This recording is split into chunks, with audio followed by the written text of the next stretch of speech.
And welcome to AHS 1984. Yes, a flashback to the iconic slasher films of the 80s. So don't go away.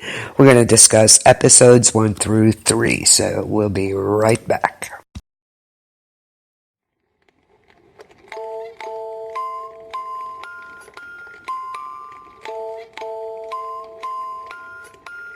Sometimes I feel I've got to run away, I've got to get away from the pain that you drive into the heart of me. The love we share seems to go nowhere, and I've lost my life. For I toss and turn, I can't sleep at night. Once I ran to you, now I run from you. This tainted love you've given, I give you all a girl could give you. Take my tears and that's not many. Oh, tainted love. Tainted love, now I know I've got to run away, I've got to get away. You don't really want any more from me to make things right. You need someone to hold you tight, and you think love is to pray. Well, I'm sorry, I don't pray that way. Once I ran to you, now I run from you. This tainted love you've given, I give you all a girl could give you. Take my tears and that's not nearly all. Tainted love. Tainted love, don't touch me, please. I cannot stand the way you tease. Tainted love, tainted love.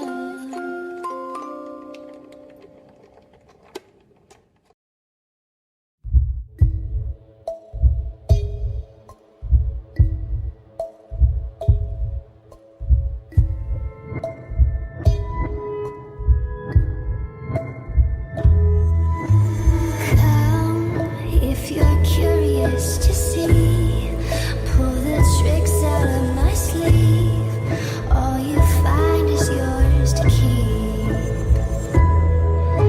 Brave, are you brave enough to meet the desires that you seek? Hold my hand, I'll set you free. Welcome to the devil's playground. You can tread where demons play. It's your candy land where dreamers dance. I promise that it's safe. Welcome to the devil's playground. You can look and you can't touch. It's a real fine day at the Black Parade. I swear it won't cost too much.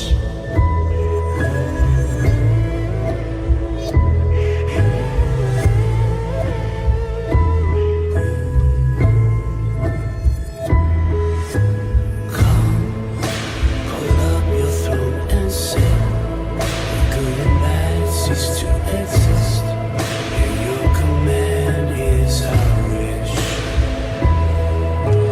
Feast on the fruit of every tree. You can bathe in every dream.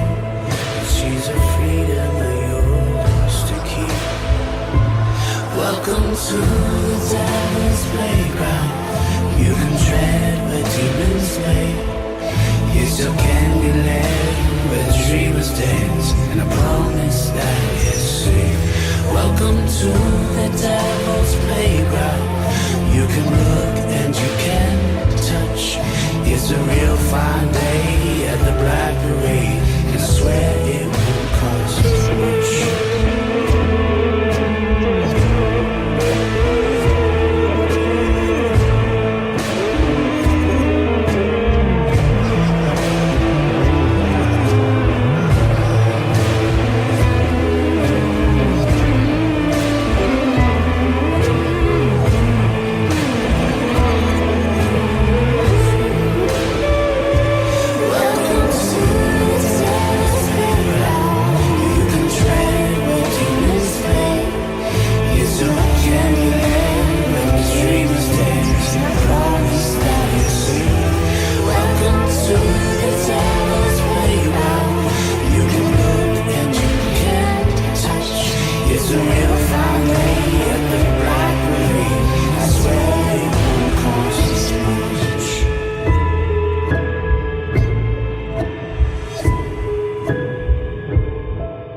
Okay, and welcome to American Horror Story, 1984. Loving it, loving it.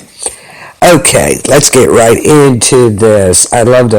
So far so good. I'm loving it. Loving the references.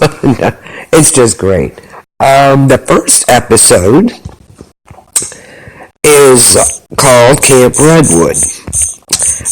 That name should say it all, actually. Okay, give me a second here. Typing. I love it. Camp Redwood.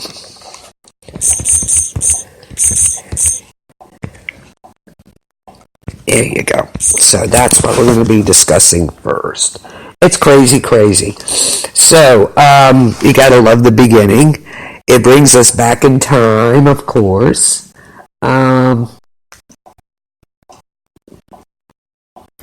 It's so funny because I was watching it and it was like, it's a great beginning. I had to laugh. It's like 3 in bed, now they're dead. So, I was loving that. That was great.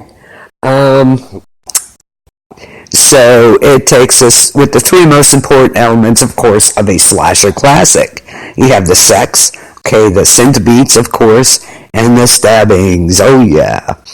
And, of course, it's a hot summer night where 3 counselors are, busy. Breaking, of course, one of the cardinal rules there. Like I said, 3 in bed. Now they're dead. Yeah. Anyway, amid the heavy breathing, there you hear the jingles. And then you see the knife. And, of course, it's an unhappy ending for the threesome and everyone else in the cabin. And you see this guy in a raincoat. Okay, yeah, I know what you did last summer. Yeah, I love it. I love that reference. Okay. He stabs everyone to death and takes their ears. Okay, then we flash to the forward past the new retro sequence, and we meet our cast of young hot victims hanging out in one of those aerobic classes. And you gotta love the decor in there, right? Walls and all are done up in pink shag carpeting. It's great, isn't it? You have Xavier, Ray, Brooke, Montana, Chet, and we will meet Margaret Booth. Shades of Richard Simmons, right? You gotta love it. Anyway. Oh, God. And all the skinny girls are in aerobics like they needed it, right? Okay. The music is great, too. You gotta love the classics there. So, anyway. And, of course, I think the budget for this one, they spend all on leotard, shimmer stockings, and your lovely sleeveless polyester turtlenecks. Gotta love it. The story kind of makes no sense, but hey, the cast, they look awesome. Like I said, Xavier, Cody Fern, gotta love him. He's the Universal's blonde dipped answer to Steve from Stranger Things, right? Montana, played by Billy Lord. She's the Madonna of the crew. Ray, played by Darren Horton. He's the nice guy of the group. Aww, don't get too attached, right? You have Chet, Gus Kenworthy. He's a hard-boiled athlete who lost his Olympic bid on a failed drug test. Boo-hoo, right? And we have Brooks, played by Emma Roberts, is, to quote Montana, excuse me, she's the last American virgin, the pastel wardrobe and the Peter Pan collars. Oh, you gotta love her, right? Absolutely. So, Xavier hands us our first premise. He's like, yep, gotta get out of L.A. before the Olympics get here, so he's got a gig as a camp counselor just for the summer. And everyone, all invited to join him, of course. But Brooke's like, yeah, I don't, she just met these people. She's new in town. She doesn't know them. And she's really got no good reason to go, right? Until, and I beg to, they were having a conversation about, they're talking about the Night Stalker and, crime goes up in the summer because people's windows are open. Really? Enter, you see Brooke in bed, And the creepy serial burglar known as the Night Stalker breaks into her apartment that very night. Her window was open. I beg to tell you that. You gotta love it. Yep, leave your windows open after she said why crime goes up. Wham bam, she hits him with the girl's skillet. And of course he runs screaming, I'll find you, Satan will show me the way. Okay, so we have our Night Stalker. You gotta love it. Gotta love it. So, she ends up in the back of a Winnebago with the four fabulous dressed idiots bound for a summer of murder. I mean, a summer of fun being a camp counselor, right? And you gotta love it. And all of a sudden, here we are, here we go. We have our creepy gas station attendants. And of course, the old saying, never should have opened that place. Should never open that place up again. You're all gonna die. Okay, yes. You gotta love the references. Okay, yeah. You're all gonna die. And of course, did you see what she was using a Polaroid camera? Montana was. Gotta love the references. And payphones, dinosaurs, yes, they were in there also. So you have your creepy gas station attendant giving them the warnings, of course. Bad things happened, you know where they're headed. And then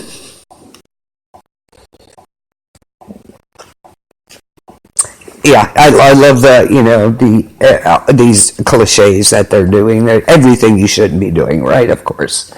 Then we meet the hiker dude. An amnesiac hiker appears in the middle of the road just in time for the van to plow right into him. Boom, of course he was. But they didn't pitch him off the cliff. I thought they were going to. They didn't have a blood oath, never to tell anyone, but they agreed not to say anything that they hit him. So anyway, they take him and put him in the van, and they arrive at Camp Redwood, where they're greeted by Margaret Booth, played by Leslie Grossman. Oh my God, I wanted to smack her right off the bat, actually. But you gotta love it. A good Christian woman who is on the side of the losers, of course, in the Larry Flint obscenity trial.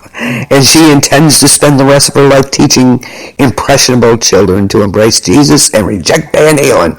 Well, yeah, what, good parent didn't. But anyway, gotta love it. Then we meet Chef Birdie. She's the camp cook, apparently.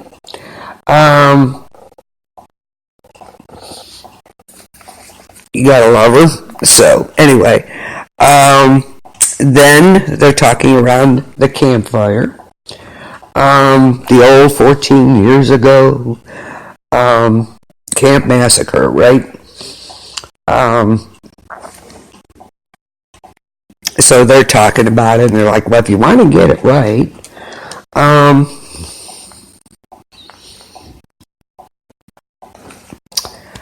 and they're talking about Mr. Jingles, because of his keys, he liked to kill and he was good at it. And he kept a necklace of ears. Spooky, of course, around the campfire, right? Of course. So anyway, out comes Margaret. And she's, I never like to talk about it, but she was the sole survivor 14 years ago on this very site. She was the sole survivor of the bloodbath we saw in the opening scene. The worst summer camp massacre of all time. After the initial stabbing, an ecstatic experience, she saw a bright light.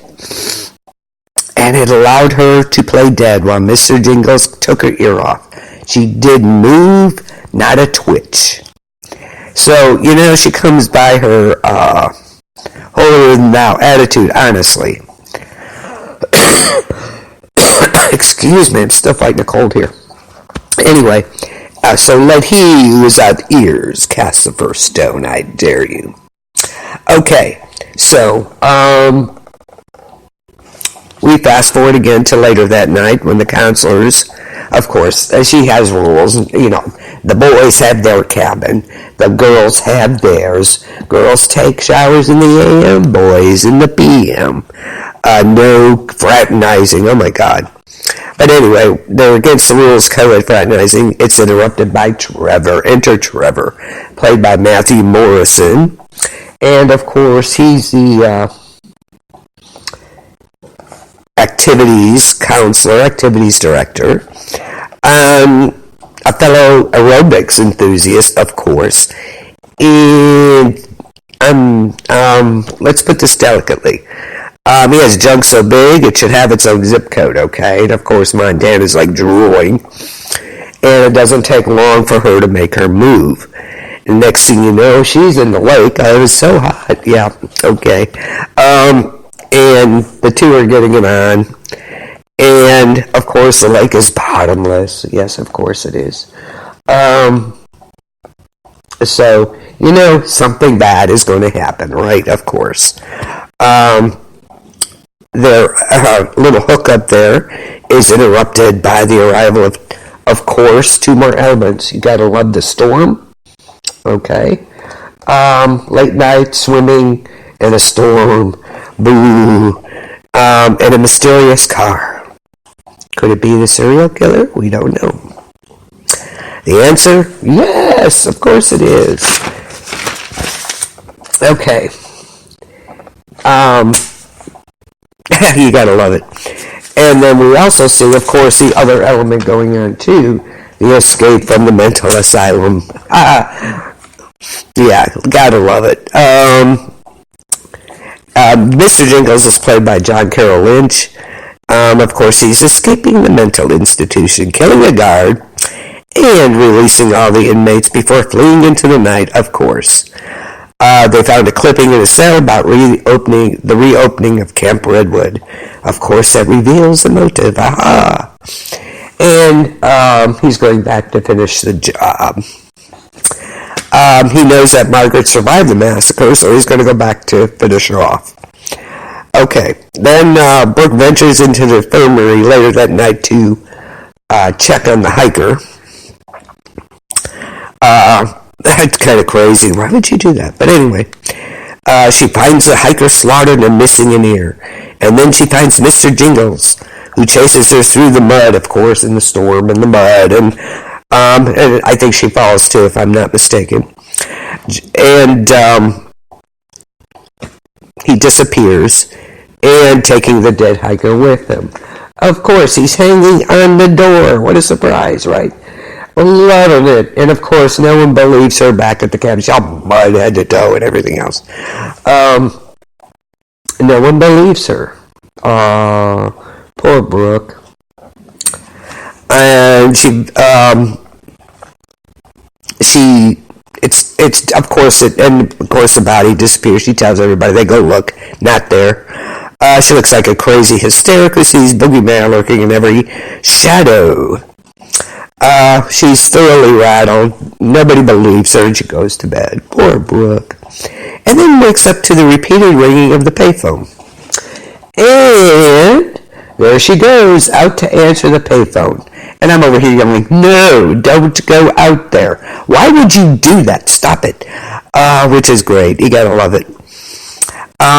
She answers it, of course. The jingling of the killer's keys can be heard on the other end of the line.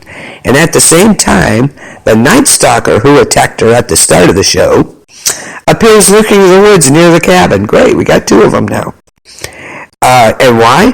Because it's 1984 and excess is in. And why settle for just one serial killing psycho when you can have more? And I'm over here yelling at her, no, dummy, don't go. Why would you go out in the middle of the night to answer a payphone? I don't think so, but I love the payphones. I love the Polaroid cameras. I'm loving this so far. Very, very good. You gotta love it. You have to. I don't care. I don't care. You have to love it. Brooke is so dumb. Yes, she is. You gotta wonder, is this an homage or a parody of these I don't know. It's great. Leslie Grossman is great in this. Oh my God, I want to kill her myself. I love it. Camp horror, yes. And it's just, I love it. It's cheesy, it's campy, whatever.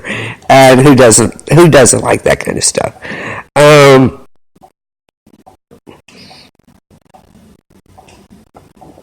And of course the ear thing, you gotta love that.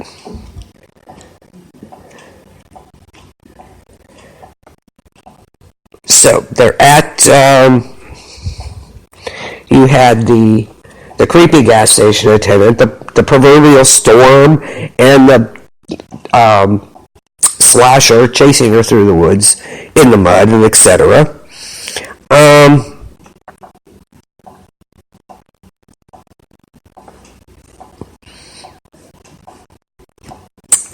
And of course you have your camp owner, Margaret, who survived, of course.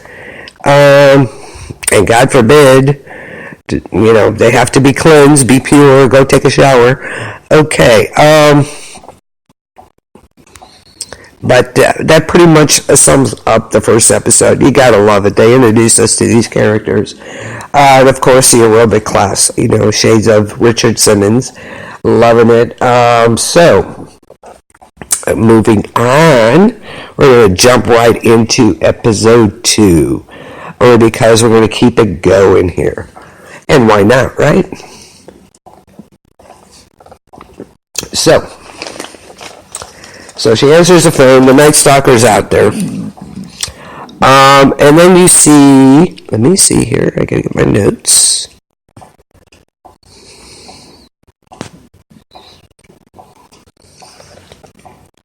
You gotta love 2 episodes. You gotta love it all so far. I'm telling you what.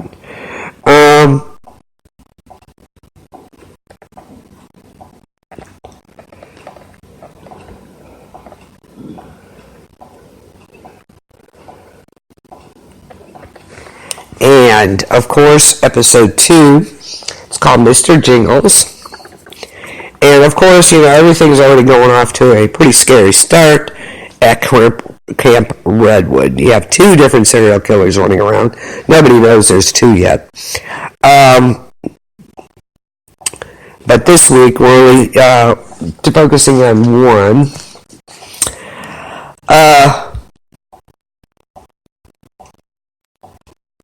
This week, and it's a big baddie known as Mr. Jingles.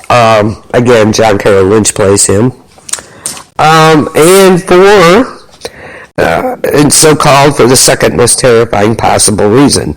When it comes to kill you, he is heralded by the clicky clanky of his jangling key ring.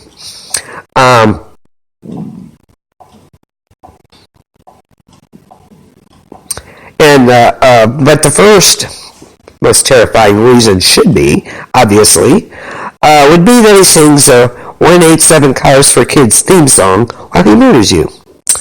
And, of course, death doesn't come quickly enough for that. Okay. Anyway, to recap, Jingles was the original Camp Redwood killer. And, of course, he broke out of the asylum. We're catching you up a little bit.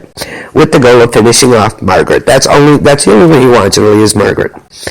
The person who knows about this is Dr. Karen Hopper, by the way. I call her Dr. Karen. And, of course, we see this car pulling up. Of course, from the asylum to the camp.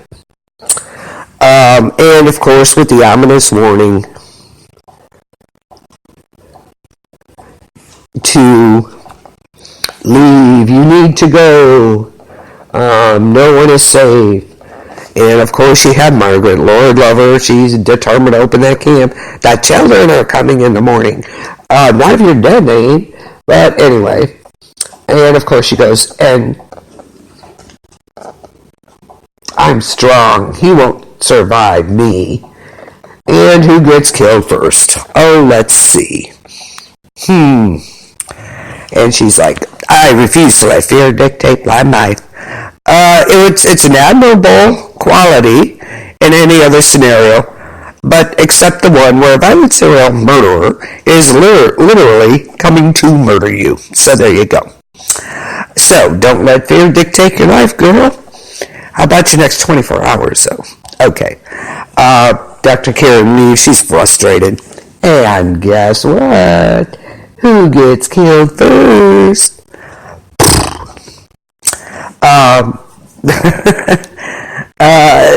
She gets caught as he puts a spike or something in the road. And of course, he's already stolen the gas station truck. So suppose he's coming down the road. She has a flat tire, and he comes over to the car. She saw him and rolls up her window most of the way, but of course he gets her anyway, kills her, and yada yada. No good deed unpunished, right? I knew it. I warned you. Who gets killed first? Dr. Karen, of course. In the meantime, we have Brooke. She sees a report about the murder at the gas station, the guy. But everyone else misses it. And, of course, she's screaming, I'm not making this up. I'm not. But if we learned anything after 9 seasons of AHS is that when a character on AHS protests their innocence this hard, you should be suspicious, right? Am I wrong? No. Okay, now, and then we go to her backstory. Wedding gone horribly wrong, I'd say. Wow. It was a year ago on her wedding day, and her jealous fiancé accused her of cheating and shot her alleged lover, her dad, and himself. And of course, you gotta love the music, Billy Idol's White Wedding. Between the puff sleeves of her dress and the bloodied satin, there are definitely shades of November Rain here too. 90s kids in the audience, you should know. Anyway, Brooke insists she never cheated, but nobody ever believes me. Oh, poor Brookie, poor Brookie. Yeah, talk about a bad day. Wow. But Montana's like, I believe you. And then tries to make out with her. Okay. Yeah, alright, you go, Montana. And she's like, Brooke's like, oh. You gotta love it. You gotta love this. Meanwhile, the boys have gone to the showers. And then in the middle of all this, Xavier, of course, went to get his beach towel. And Trevor's like, beach towel? But it's like Margaret's watching her watch because she done told him lights out in 20 minutes. So she just watching her watch. As soon as 20 minutes was a boom, she cuts the lights. Gotta love it. And she plunges, of course, Camp Redwood into the darkness. And, of course, that cues the breaking loose of all hell. You got it? Right. Xavier, of course, breaks away from the group and going to get his beach towel. And he is accosted. There was another car sitting there, but this guy comes up. I gotta love this. And he's like, Blake, what are you doing here? You don't call me that. Only, good friends call me that. Blake. And he's like, Daddy? I'm like, Daddy, what? Excuse me? Daddy, what the hell is going on now? And I'm just like, whoa. Okay, gay for pay. I'm like losing it. I'm like, what the hell is going on? And here it is. He's a porn-producing sleazeball who wants to blackmail Xavier into a life of a gay for pay, of course. If you don't, I'm going to, send that video to all your friends. Video, mind you, gotta love it. Videotape. Xavier has a better and a bigger idea. Trevor comes to mind, right? Who just happens to be showering in front of the discreet people at that very moment, of course. It doesn't matter if Trevor wants to make a gay porn. That's irrelevant. It doesn't matter, apparently so. Hence the last thing Blake sees in the world is Trevor's junk, okay? You gotta love it. Wrong peephole, Daddy. That's all I gotta say. Wrong peephole, Daddy. And Blake is like, that's no junk, that's an act of God. And right before someone drives an awl through the back of his head, out his eyeball. Yay. But yeah, wrong people, Daddy. So who killed him? Probably Mr. Jingles, I would think. That was just so funny. I was just laughing. I was like, wow. And, of course, this is where we're duty-bound to remind you that this is American Horror Story, and that so far this episode has made sense. And if you haven't seen it, I'm sorry, I should have said spoilers if you haven't seen the first three, but I'm sure most of you have. But it cracked me up. I'm like, Daddy gave her pay. What the hell is going on now? Okay. It's well past time for someone to, number one, start dying. Number two, dying and then coming back to life. Or the third, time traveling. Or the fourth, all of the above. Are we going to go for the Grand Slam or what? We sure are. Of course we are. And the Night Stalker, of course, you know, is supposed to Richard Ramirez. Yes, you know this. Accosts Brooke. Only to be body slammed by the mysterious amnesiac hiker, who was definitely dead last week, but is not anymore. Or maybe he was dead the whole time. Nobody knows. He was hanging on the door. I don't know what happened to him. Yeah, Richard Ramirez. You all know him, the Night Stalker. You gotta love all these references and these every cliche in the world. You gotta love it. He's like, you're not supposed to be here. Wait, I don't die here, he yells. And Ramirez disembowels him. Then kills him. And kills him again. Because the guy keeps dying and vanishing and reappearing and dying again. I don't know what's with this dude, but wow. And the Night Stalker is confused by this. Welcome to AHS, Richard. And he goes looking for answers, now mind you, in Margaret's cabin. I'm like, wait a minute. We have plenty of twists and turns in this, obviously. Richard, the Night Stalker, and Miss Booth, what the hell? I'm just like, okay. And oh boy, he does get some answers, along with an impromptu counseling session, of course. Okay, the hiker is a victim of the original Camp Redwood massacre in 1970, and definitely shouldn't be here. But everything happens for a reason, says Margaret, and that reason is God. Okay. And you know what's great about God, she's saying? You can use him to explain why something happened, but you can also use him to explain why you did something horrible. All you need to have the freedom to do what you want is two things: God and trauma. Okay, Booth, Margaret, gotta love Margaret. Yeah. And while Margaret confronts the ghost of Redwood past, and may or may not drop a hint or two that there's more to her survival story than we know, you think? Okay. The counselors discover Blake's body, of course, and they try to flee from camp. Okay. They're all in the van. Guess what? It doesn't want to start. You gotta love it. And it's like, come on. I'm like, oh yeah, gotta love it. Yay! And then you go, yay, it got started. Boom. Aw, who put the car there? Seriously, I'm just like, yay! The van, they crash into Bill and Rita, runs out in front of them. Now, we don't know who it is yet, so hang on in there. And they crash it, and of course it's totaled, naturally. There's only a couple cars left.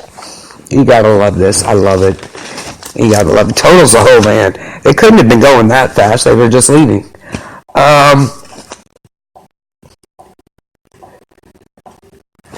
And so there's only a couple of cars left there. And in the last moments, the counselors are locked inside the infirmary, searching for Rita's missing keys. And then we also have the hiker saw Margaret. I believe he thought it was still 1970 and said, "We're all gonna die." Oh, there's a profound statement there, right? Of course. And then they're all in the infirmary there, and someone, of course, be it the Night Stalker or Mr. Jingles, or maybe it's somebody else we don't even know yet, they're really banging on the door like there's no tomorrow. So, spooky. Gotta love it, gotta love it. I just love it. The music, everything about it. It's great. Just great. And of course he cut Karen's ear off too, by the way. Yeah, of course we knew that was going to happen. Loving it. And it's just great. It's just all there. Because you're like cheering them on when they got the band started. Yay, get going, get out of there. Bam. Oh, who put the car there? Honestly. Yeah, you gotta. I don't know. It's just great. I'm loving this 1984 thing. But maybe we have some questions after this episode, you think?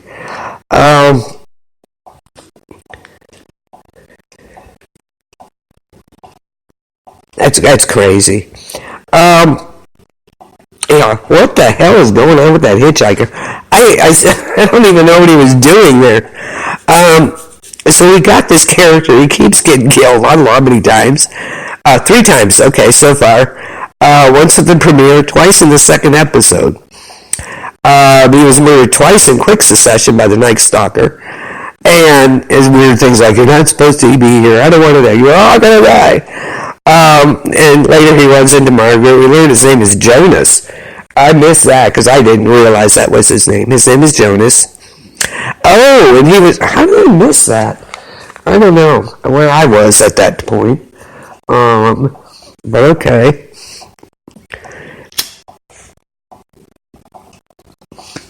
Alright, Jonas.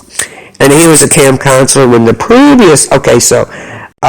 he didn't die and Margaret didn't die. Okay. He tried to escape the camp but was run down by Mr. Jingles. Okay. We don't get any conclusions about what his deal is, but this feels a pretty clear indicator that either something supernatural is going on, Roanoke, right? Or 1984. I don't know. Kind of like when Roanoke, it revealed that the season was actually a TV show within a show. But with this guy, I have no idea what the deal is with him. But, of course, we all feel he knows more than what he's letting on about his current situation. But he's dead again, so I don't know if he's coming back to life or not. That's crazy. I thought he was dead the first time, then he's back, and I'm like, wait a minute. that was, So, another question is, did Margaret help with the massacre back then? She says not, but maybe. When Margaret and Jonas were trying to figure out what's going on, Jonas said the reason he ran was because he looked inside one of the cabin windows and saw her covered in blood. Maybe what happened was it took place right after the massacre had ended, and Margaret got up from her hiding spot. Maybe. Because then he got run over by Mr. Jingles as he was leaving, and the timeline would kind of fit. But how weird is Margaret acting with the Night Stalker there's really much more to her than we know. I'm like, she knows this guy. What the hell is going on? I thought he was a killer, and he's like, you're the only one who understands me. I'm like, okay, you really see me. Okay, and what does the Night Stalker want? What is his deal? I know he wants Brooke. And actually, you all now know who Richard Ramirez is, right? He was actual real-life murderer, serial killer. He was convicted of 13 counts of murder in 1989, just to let you know. So in here, he attacked Brooke and ranted about having the protection of Satan, and Brooke was convinced he would find her at camp, of course, and that's exactly what happened. But why is he there? Why is he at Camp Redwood? What's this obsession with her? Why did he stay in LA? There's plenty of people there. No, he goes to this camp out in the woods somewhere. And the scene with Margaret in this episode, they had never met before, but they had this long scene. He asked her about how he could keep killing the same guy repeatedly. And Margaret was acting totally bizarre, basically giving the Night Stalker a pep talk. Yeah. After he told her his life story and how he came to be a murderer. That was a total bizarre interaction. I'm like, whoa, crazy to crazy, apparently. We are assuming this is intentional, and let's hope it'll be, answered in the future, maybe. We should also note that the Night Stalker showed up on AHS Hotel, if you remember. He was played by a different actor, but that's okay. Is that going to come back around full circle? You know how AHS likes to connect the dots, of course. Okay, here's another question I had. What was the point of Brooke's totally bizarre, insane, wedding gone wrong? At the beginning, early in the second episode, of course, Brooke tells Montana a horrifying story about the wedding. But her husband-to-be thought she had cheated, yada, yada. There's got to be some reason to saddle Brooke with a backstory like that. But we haven't figured out what it is yet. Why, geez, oh, Pete. Is she on some kind of drugs? What's going on here? So, on a side note here, Brooke's dad was played by Stephen Culp. He's not the sort of actor you just drop into a scene as a cameo appearance and never bring him back. So, are we going to get more of her backstory? And is her dad making more appearances? We shall see. Okay, this cracked me up because I was like, wow, how did this even get in there? The gay porn subplot. When he's like, nobody calls me Blake, but so-and-so.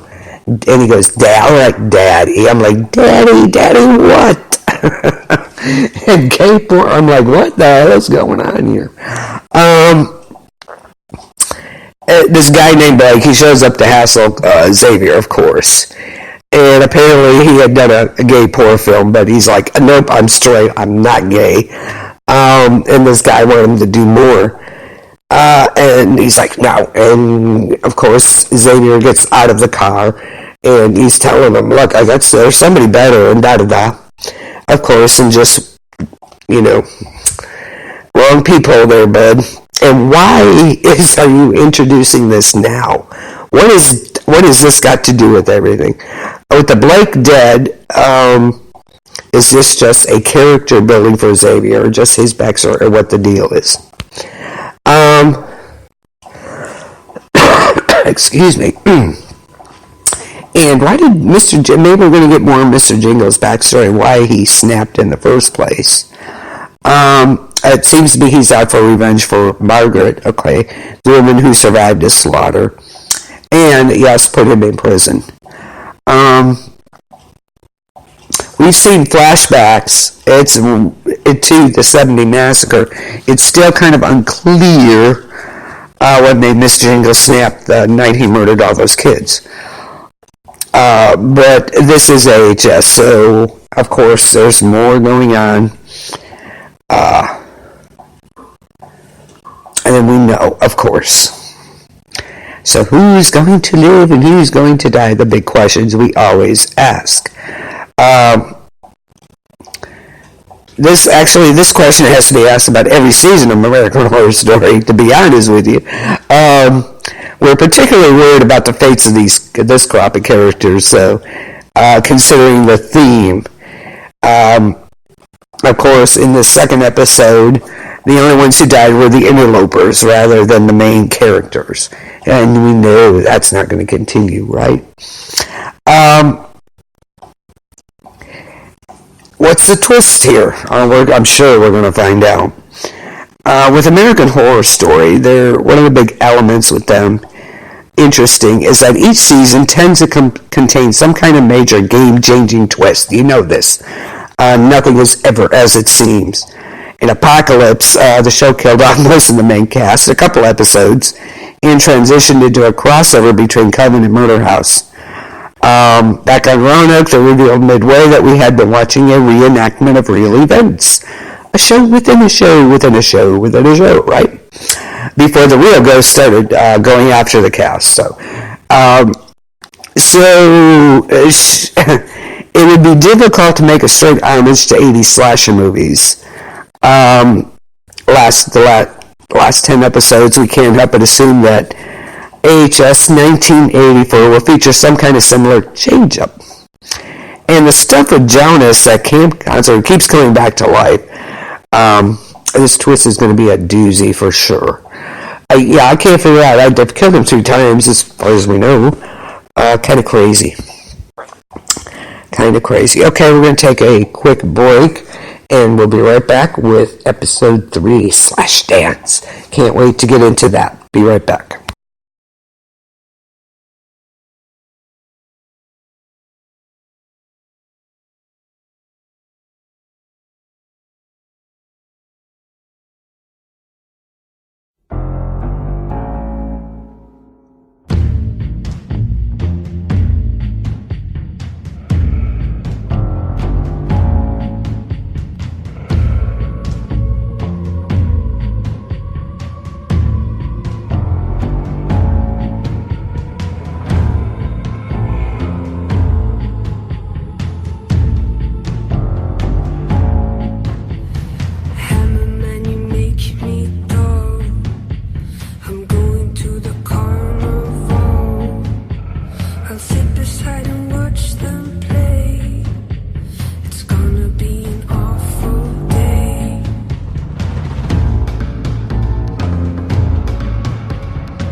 Okay, welcome back. And we're going to go into AHS 1984, Episode 3, Slashdance. And actually, I was yesterday years old when I learned that Ryan Murphy didn't coin this particular 80s pun, believe it or not. A very happy 30th anniversary to the original spectacular Slashdance. It was a 1989 thriller starring Glow alumnus Cindy Ferda as an undercover cop on the hunt for a dance club serial killer. There you go. So Slashdance is another homage, apparently. Okay. Back to Slashdance. Okay. We pick up where we left off. Of course, they're in separate cabins. The two serial killers are terrorizing two separate groups of counselors at the clearly cursed Camp Redwood, yes. At the infirmary, the Night Stalker is trying to get to Brooke. He's banging on the doors and stuff. But he busts through one door, allowing Brooke, Rita, played by Angelica Ross, by the way, Ray and Chet, to escape out the other door. Okay, Ray gets slashed in the process, and Rita is evidently confused. That's not Mr. Jingles. No shit. But anyway, wow.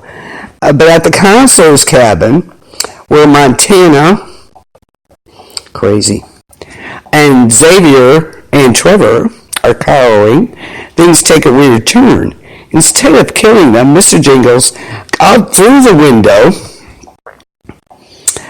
throws a flaming bag of poop, and then laughs as they do it. They're stamping it out, and they're like, ow. Seriously. A freeze frame, of course. That's not a serial murderer. Guess what? It's a bunch of kids. Guess what are they celebrating? Looks like around here comes dark and creepy. No, it wasn't. They're celebrating Mr. Jingles Day. Are you serious? Surprise! Ha ha ha! It's a tradition. Are you serious? Poop on fire. Okay, who out there in the audience did that when they were younger? We didn't do that. I didn't do that. That was too gross. I wasn't going around picking up poop. Anyway, they're laughing their butts off as they're stomping this fire out. Okay.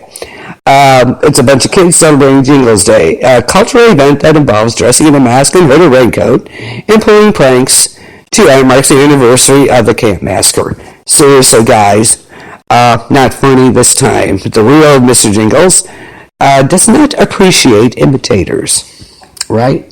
And here he comes, Mr. Dark and Creepy himself. Yeah, and of course he dispatches them with, one after the other, and he collects their ears for his trophy case. And one pathetic Jingles wannabe who missed the action because he was trying to pee through his twisty thing, he's spared for a little bit anyway. Okay, after last week's revelation with Brooke's wedding gone wrong thing, more and more backstories are now coming out to play in this episode, okay?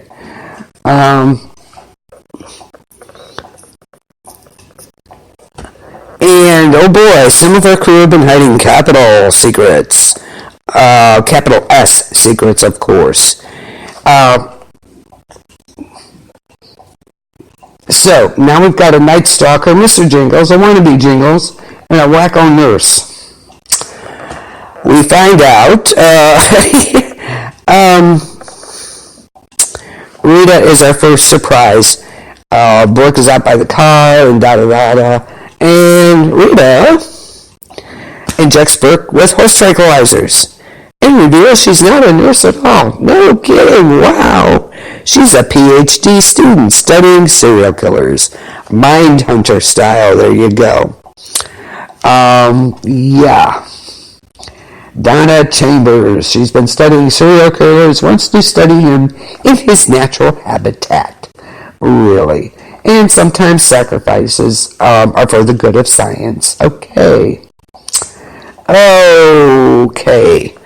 And she masterminded Mr. Jingles' breakout of the mental asylum.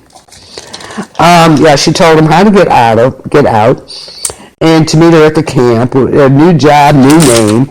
It was totally insane. I'm like, whoa. So who's the craziest in this one? Wow. So Donna Chambers, shades of the Valerie Solanas theory about serial killers being on the rise because of porn and the Vietnam War. But to test it, of course, like I said, she wants to study Mr. Jingles in his natural habitat, a.k.a. murdering people at Camp Redwood. You know how it goes. That's for science. And Rita isn't the only one hiding a morally ambiguous past, I might add. Chad and Ray are running through the woods there, and they fall into a stake pit, of course. Damn. And Ray's like, oh, he confesses his own sins to the impaled, passed out Chet, and we're like, ouch, stake in the shoulder. And of course the freaky nurse. So we flash back to last year in a frat party where some very drunk pledges are being made to elephant walk in a naked circle. Seriously.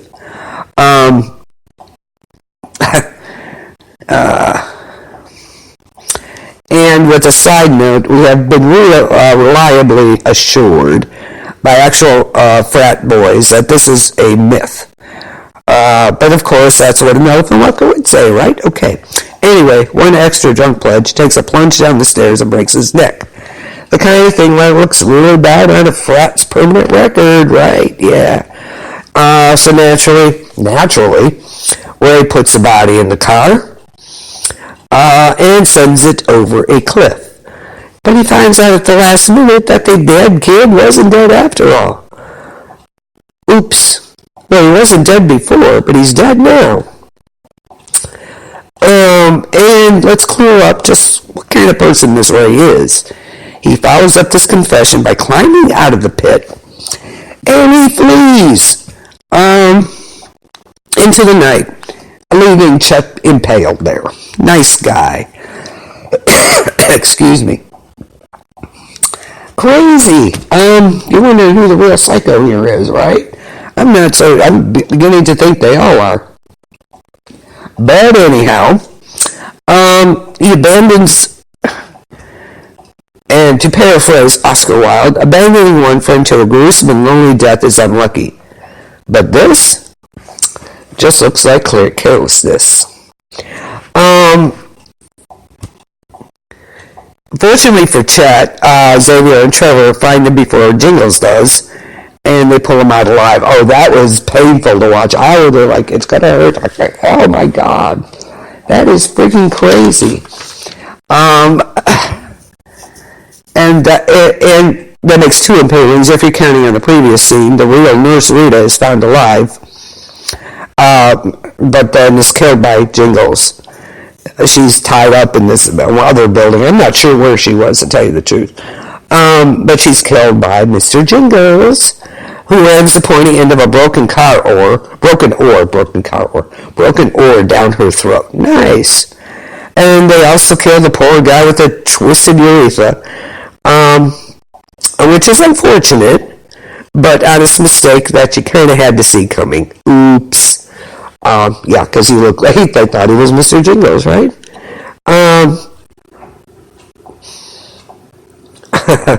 You gotta love it. And meanwhile, here we go. Meanwhile, the other side of town. Speaking of twisted urethras, Montana and Ray run for the parking lot, planning to take Trevor's motorcycle and ride for help. However, the Night Stalker jumps out of the bushes. Ray doesn't hesitate. He grabs the bike, leaving Montana behind. This is a nice guy, isn't he? He jumps out of the bushes. Ray doesn't hesitate. He grabs a bike and rides into the night, leaving Montana to die. Night. This is the third time. Nice Ray. His third act of downright lethal selfishness. And, of course, it's hard to cheer, not to cheer a little bit when Mr. Jingles steps up to the side of the road as he drives by and knocks his head off like a T-ball. Oh, poor Ray. You deserved it, you piece of crap. Yeah. Crazy stuff. So that leaves Montana alone, unarmed, staring down Richard Ramirez. Are you kidding? Who steps forward to kill? No, wait. He's kissing. Are you? What the hell is going on now? I was like, whoa, wait a minute. I know this is supposed to be a WTF moment, but it's kind of a relief to have the AHS validate my feelings of the serial, of what's going on, right? Okay, so he's not killing her, he's kissing her. It's like, wait a minute, how the hell did they know each other? Whoa. And while Ramirez claimed that the devil drew him to Camp Redwood, clearly he had a little guidance from the girl in the blue eyeshadow. And Montana breaks off the kiss and glares at him. Why haven't you killed her yet? I'm like, whoa. And the other WTF moment was like, Donna Chambers, she asks Mr. Jingles, what if you're the last serial killer? Redemption. So, no one is born evil. So if he does this, then he'll find redemption. Okay, I'm not sure who the craziest one here is now, right? Aha! She became the nurse. Oops. Let me ask you something. You know, in the flashback, with the actual nurse Rita driving, she puts on her seatbelt. And to tell you the truth, back then, I didn't think once of putting one on. So is that kind of an oopsie thing? Because they weren't mandatory then and none of us wore them. Come on. So, oops. She sacrificed her in the name of science. Tis, Ray. Bad Ray. Oh yeah, I forgot about Birdie. They went to, oh yeah, we need to get Chef Birdie. Okay, I forgot about her. But anyway, and they found the real nurse Rita. They found Chet after Ray left him and saved him. Yay! Trevor goes to be a hero, pushes the fake Jingles into the pit. Boom.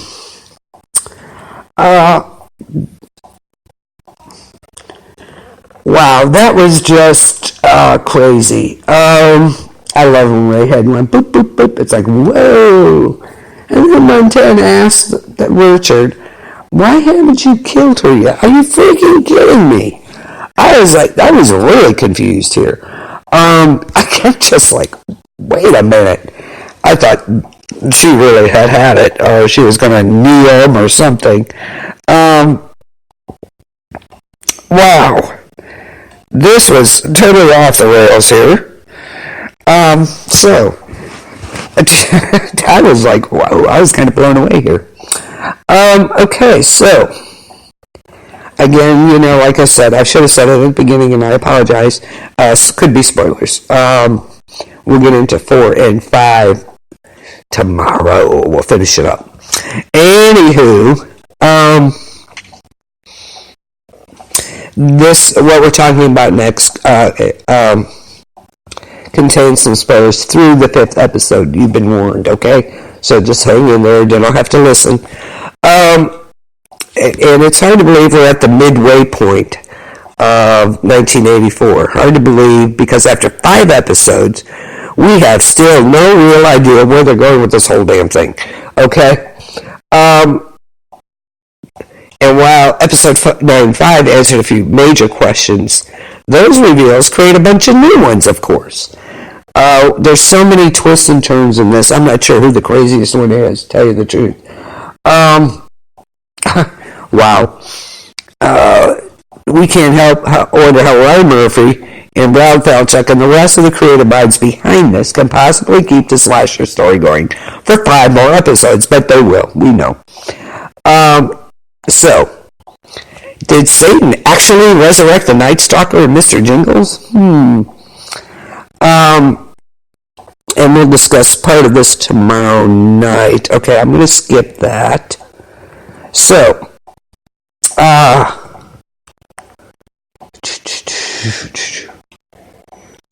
okay.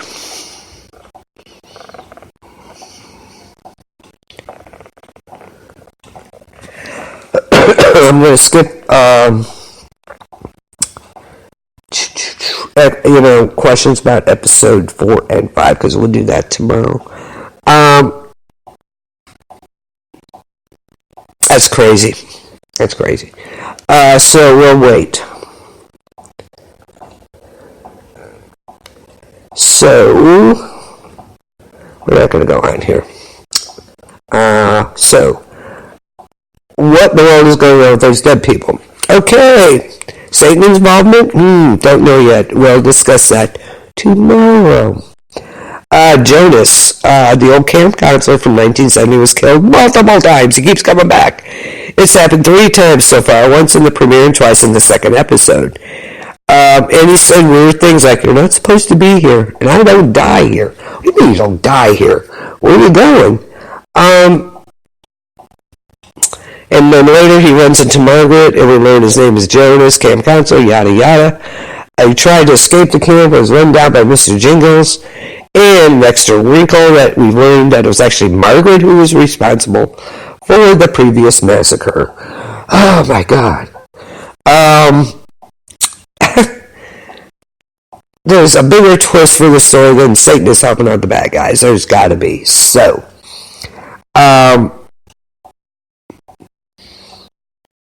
what is going on here? I don't want to get into after this 3rd episode because the questions pertain to a lot of the 4th and 5th episode. So I would rather we wait for some of these, because as I'm reading them on my paper, they actually more go into escape. I could tell you that about Jonas, but I don't want to get ahead of it until we finish it up.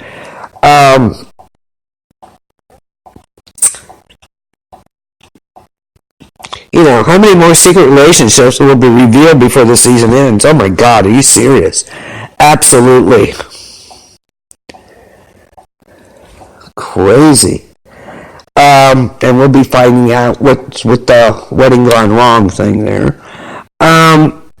There's going to be more revelations, of course, but how many more could there be? Crazy.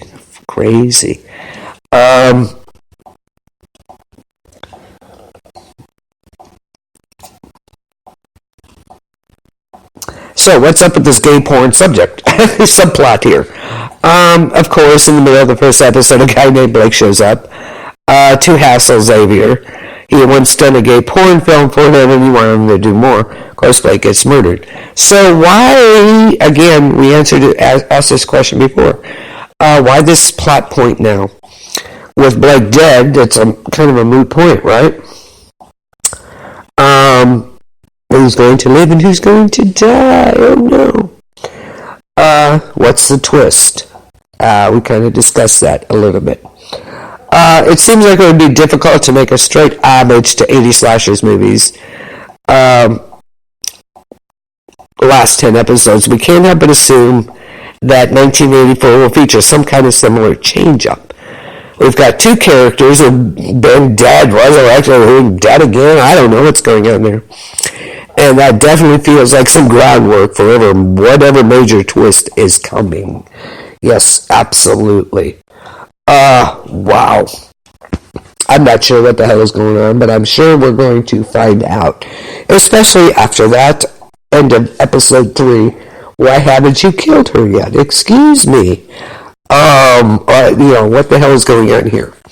So, I will leave you with that. Any questions or anything, please let me know.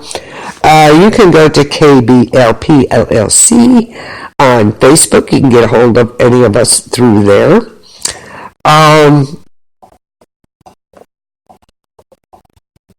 Trying to think, you can go to watch this episode or listen to it. Don't watch it.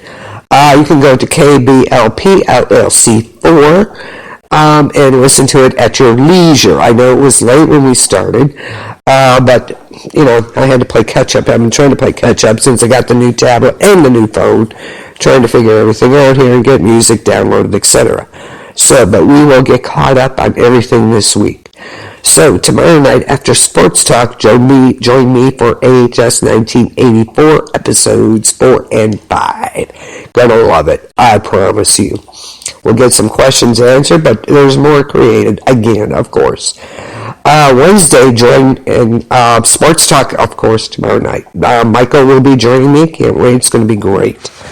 Lots of questions. Wow, Jets, what happened to you? But anyway, Wednesday, Michelle is going to join me. Yay! We're going to go through the first episodes of The Walking Dead. I cannot wait. I love having her on. She is just a fount of info, believe me. So it's going to be a great show. It's the only time it'll be on Wednesday because she happens to be off. So it's like, yay. After this week, everything should be get back to normal.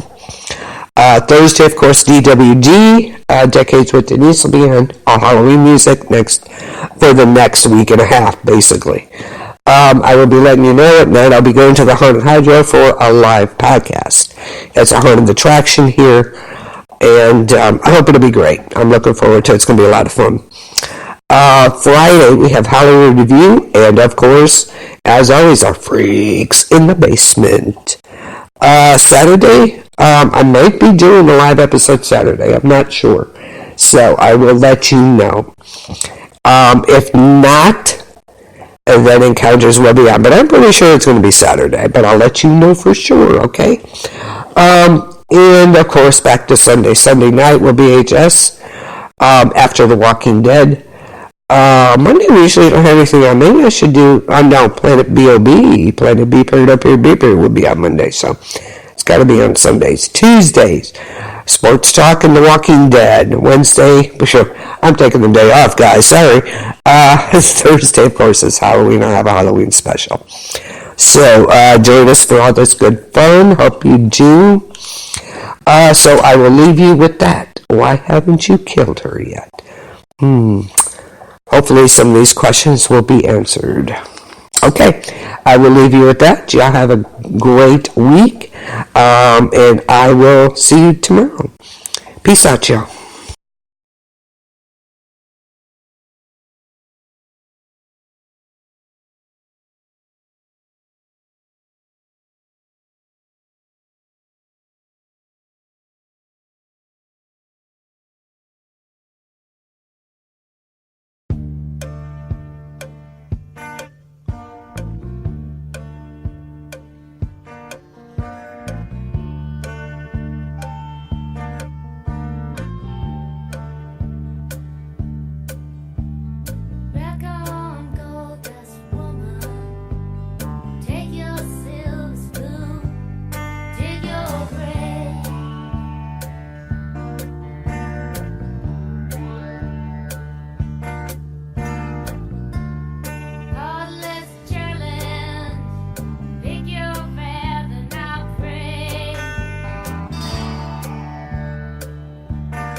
home?